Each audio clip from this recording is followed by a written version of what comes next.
There are many ways that you can use India ink, and drawing with a fine tipped brush is one of those ways. You can use the ink straight out of the bottle, dip the brush in the ink just like you would dip a pen in the ink, and draw with the brush. Since we are focusing on portraiture and the human head this week, I'm going to use India ink and the fine brush to draw a portrait. Now, normally I would have my paper oriented the other way, but this is better for the video.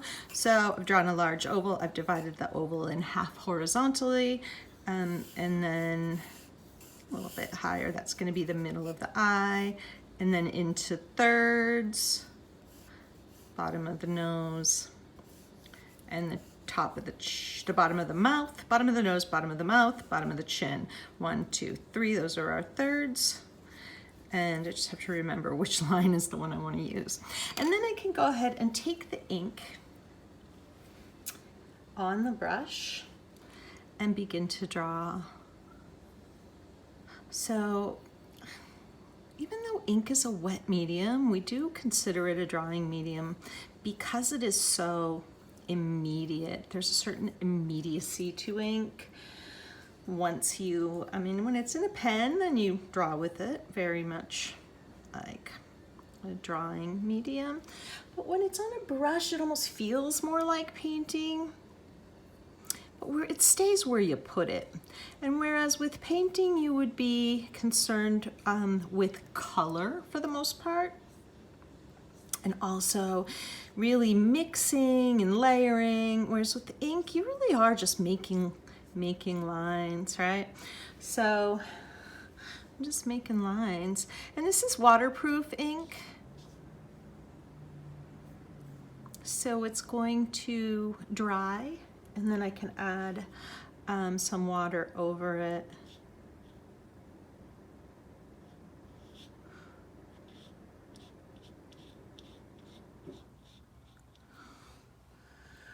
To add more value if I want to. So you can really get a nice variety in the line quality with a fine brush. This isn't a very good quality brush, but if you had a really good quality brush, you could probably get some really nice line quality variation. So we want the face to be 5 eyes wide with enough room on either side for one more eye. So it's a little bit narrow here. I made the eyes a little bit wide. And that's the bottom of the nose and the top of the mouth. The edges of the mouth will go straight down from the center of the eye. Now, you may be looking in a mirror when you're doing this, or you may be looking at a photograph, or you might be looking at your model. I'm going to start adding some values in here, some shading, some wrinkles, and maybe some hair.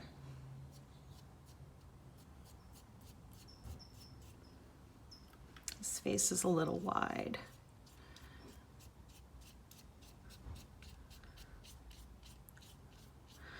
And sometimes if you mess up the anatomy, especially on the width of the face, I'm just going to make it a little wider with hair. Just correct your errors with hair.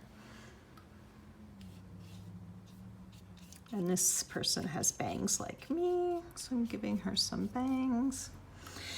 And then, you get some really dark, thick lines. When you just load up your brush, you get some nice thin, wispy lines when the brush is sort of dry brushing. So that can work really well for hair. Like a sort of dry brushing. And then she needs hair. She's gonna need some hair on the other side of her face too. And a narrow. And her cheeks are kind of chubby, so I can fix that a little bit too. So for the most part, I was just waiting for the ink to dry here so that I can take a bit of ink wash and create some values where the ink has already dried. So we know that this part of the face is in shadow. So we can take just a little bit of ink on the brush and create those shadows there, darken the lips a little bit maybe. Oh, and then sometimes we'll just get a little bleeding effect, and that can be kind of cool too. If it's not completely dry, you might get a little bleeding effect, which can look really kind of cool.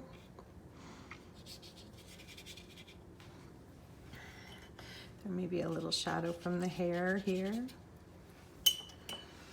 And a little shadow on the skin of the neck. So I could let this dry and then create a little bit more value difference in the drawing once all of the ink is dried, and I can go in with a little bit of a wash of gray ink on the brush and get some more three-dimensionality here later. The other thing you can do, just like you can with the bleeds and the washes, is when they're completely dry, you can go over it with your pen and ink or with an even finer brush and add more lines, hatching and cross-hatching. Okay, that's that.